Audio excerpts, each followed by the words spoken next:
Chloe San Jose nagsalita na sa balitang inuubos niya ang pera ni Carlos Yulo. Si Chloe San Jose, ang girlfriend ni Carlos Yulo, ay nagbigay ng kanyang pahayag ukol sa mga bali-balitang nauubos daw ang pera ng atleta. Hindi may kakaila na patuloy na pinag-uusapan ng publiko si Chloe, kasabay ng kanyang boyfriend na si Carlos Yulo, na isang 2 beses na Olympic gold medalist. Ang mga netizens ay tila hindi makapagpigil at pinapansin ang buhay ni Chloe, na sinasabing nagiging sanhi ng mabilis na pag-ubos ng yaman ni Carlos mula sa kanyang tagumpay sa Olympics. May mga opinyon mula sa ilang netizens na nagsasabing tila nagiging luho para kay Chloe ang perang natamo ni Carlos Yulo sa kanyang mga tagumpay bilang isang atleta. Ang mga akusasyong ito ay umusbong sa social media, na nagbukas ng diskusyon tungkol sa relasyon ng dalawa. Kamakailan, hindi na nakapagpigil si Chloe at sinagot ang isang netizen na nagbigay ng negatibong komento. Ayon kay Chloe,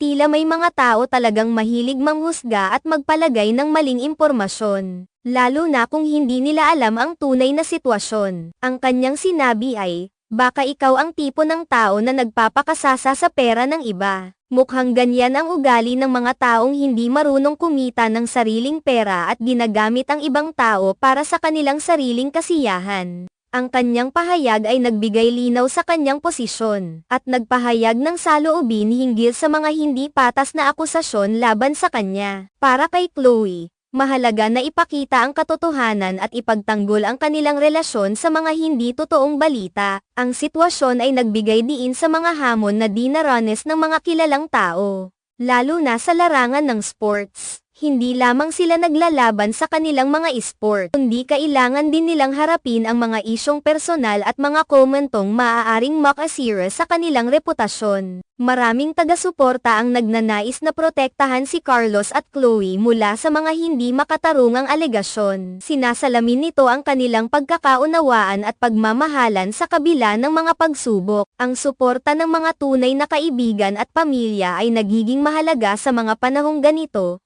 upang mapanatili ang kanilang lakas at determinasyon. Ang mga ganitong pangyayari ay nagpapakita na sa likod ng tagumpay ni Carlos Yulo ay isang masalimuot na mundo ng opinyon at pagsusuri mula sa publiko. Minsan, ang mga komento at bintang ay hindi nakabatay sa katotohanan, kundi sa haka-haka at bias. Kaya naman, mahalaga na ang bawat isa ay maging maingat sa paghusga at pagbuo ng mga opinyon, lalo na sa mga taong hindi natin talaga kilala. Sa huli, ang relasyon ni Carlos at Chloe ay kanilang pinapangalagaan. Sa kabila ng mga hindi magandang balita, nakatuon sila sa kanilang mga layunin at sa pagmamahalan na mayroon sila. Sa mundo ng sports, ang tagumpay ay hindi lamang tungkol sa mga medalya, kundi pati na rin sa pagkakaroon ng suporta at pagmamahal mula sa mga tao sa kanilang paligid. Ang mga pagsubok na kanilang dinaranas ay bahagi ng kanilang paglalakbay, at sa kanilang mga mata,